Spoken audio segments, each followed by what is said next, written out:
Yang lagi-lagi muncul desakan agar timnas Israel dibekukan statusnya oleh FIFA dan artinya tidak boleh mengikuti agenda sepak bola internasional. Penyebabnya tidak lain karena belum berakhirnya konflik antara Israel dan Palestina. Bahkan menurut BBC, sampai hari ini, lebih dari 34.000 orang telah terbunuh akibat serangan Israel di Gaza. Federasi Sepak Bola Palestina PFA sendiri menyerukan pemungutan suara anggota FIFA untuk memutuskan apakah status Israel bakal dibekukan. Namun Presiden FIFA Gianni Infantino mengatakan, Dewan FIFA baru bisa mengambil keputusan setelah adanya penilaian hukum. Menurut beberapa sumber, FIFA akan membuat rapat khusus membahas masa depan Israel di sepak bola pada 20 Juni. Namun Presiden PFA Jibril Rajoub mendesak FIFA untuk membuat keputusan lebih cepat, karena daruratnya situasi konflik Palestina dan Israel. Situasi menarik pun tercipta seandainya status keanggotaan Israel dicabut oleh FIFA. Artinya, Israel bakal dilarang tampil di ajang Olimpiade 2024 Prancis. Jika opsi di atas terjadi, maka asa timnas Indonesia U23 untuk mentas di Olimpiade 2024 kembali terbuka. Namun sampai berita ini ditulis, belum ada regulasi valid yang menuliskan pengganti Israel bila memang tidak boleh tampil di Olimpiade 2024. Hanya saja jelas, sebagai tim yang kalah pada playoff perebutan tiket antara AFC CAF, timnas Indonesia punya peluang menggantikan Israel. Ketua Umum PSSI Erick Thohir mengatakan Calvin Verdong dan Jens Raven akan diambil sumpah sebagai warga negara Indonesia WNI pada bulan ini. Bersama Maarten Paes, ketiganya diharapkan bisa tampil di kualifikasi Piala Dunia 2026 Juni mendatang. Kami usahakan tiga-tiganya mau bertanding kualifikasi Piala Dunia 2026, kata Erick.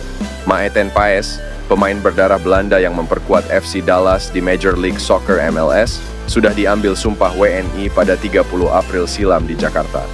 Namun Erick berujar bahwa pihaknya sedang menunggu penyelesaian berkas kiper 25 tahun itu agar bisa membela timnas Indonesia.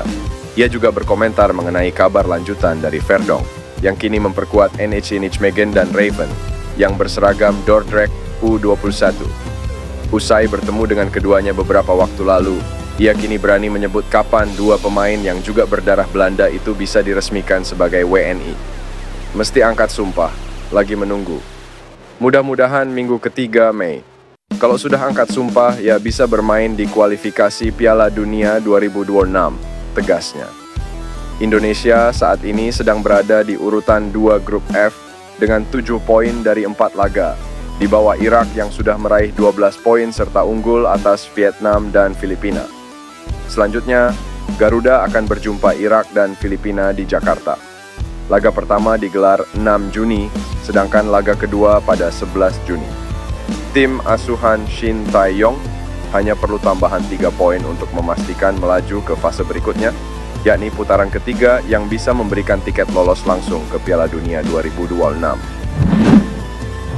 Presiden Federasi Sepak Bola Thailand, Nual Van Lamsam alias Madam Pang menyebutkan bahwa timnas Indonesia tak bisa mengungguli level sepak bola Thailand. Timnas Indonesia memang berkembang pesat di era Shin Tae-yong. Apalagi ia mendapatkan dukungan penuh dari Ketum PSSI Erick Thohir. Buktinya timnas Indonesia berhasil lolos fase grup untuk pertama kalinya di Piala Asia. Skuad Garuda juga berpeluang melaju babak ketiga kualifikasi Piala Dunia 2026. Di level U23, Garuda Muda juga berhasil melaju jauh ke semifinal Piala Asia U23 2024. Kondisi ini membuat anak asuh Shin Tae-yong juga mendapatkan jatah playoff Olimpiade Paris 2024.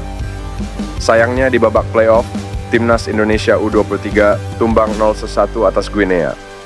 Garuda Muda pun dipastikan tak lolos ke Olimpiade. Di tengah perkembangan sepak bola timnas Indonesia, Madam Pang ditanya soal perbandingannya dengan kekuatan Thailand. Saya tidak yakin Indonesia bisa mengungguli Thailand. Seperti yang kalian tahu, level sepak bola negara saat ini, khususnya Asia dan Asia Tenggara hampir sama. Kita tidak bisa memastikannya. Saya yakin bisa berada di posisi teratas di wilayah ini, ucap Madam Pang. Meski begitu, Madam Pang mengatakan walau rival di atas lapangan, tapi sportivitas harus dijunjung tinggi. Ketua Badan Tim Nasional, Sumarji memberikan bocoran akan ada 2 pemain lagi yang dipanggil ke timnas Indonesia. Apakah pemain yang dimaksud adalah Calvin Verdong dan Jens Raven? Hal itu disampaikan Sumarji setelah timnas Indonesia merilis daftar 22 pemain untuk menghadapi Irak dan Filipina pada lanjutan kualifikasi Piala Dunia 2026. Sumarji mengatakan bahwa 22 pemain ini sifatnya sudah pasti dan tidak akan dibongkar pasang lagi. Meski begitu, Sumarji juga memberikan bocoran bahwa nantinya akan ada 2 pemain lagi yang bakal dipanggil ke Timnas Indonesia. Ada 22 pemain yang dipanggil, dan dimungkinkan 22 pemain itu masih akan ada penambahan 2 pemain, kata Sumarji. Meski begitu, Sumarji enggan menyebutkan siapa tambahan 2 pemain yang bakal dipanggil Timnas Indonesia. Pria yang berpangkat Kombes Pol Sumarji itu hanya memberikan clue bahwa 2 nama tersebut adalah pemain-pemain yang saat ini sedang diproses. Jika menilik dari pertanyaan Sumarji tersebut, kemungkinan saat ini PSSI saat ini sedang mengebut proses naturalisasi Calvin Verdong dan Jens Raven, sehingga keduanya bisa dimainkan saat melawan Irak dan Filipina di kualifikasi Piala Dunia 2026 zona Asia. Sebelumnya, Ketua Umum PSSI Erick Thohir sempat mengatakan sedang mengupayakan kedua pemain di atas dapat bermain melawan Irak dan Filipina. Kami upayakan keduanya bisa bermain untuk timnas di kualifikasi Piala Dunia nanti. Verdong dan Raven mesti angkat sumpah. Sedang menunggu. Mudah-mudahan minggu ketiga Mei 2024. Ujar Erick Thohir. Jika benar 2 pemain yang dimaksud Sumarji tadi adalah Calvin Verdong dan Jens Raven, tentu akan semakin melengkapi skuad naturalisasi Timnas Indonesia. Dengan kekuatan tersebut, Indonesia berpeluang untuk lolos ke putaran ketiga kualifikasi Piala Dunia 2026. Menarik ditunggu siapa 2 nama yang bakal dipanggil Shin Tae-yong nantinya.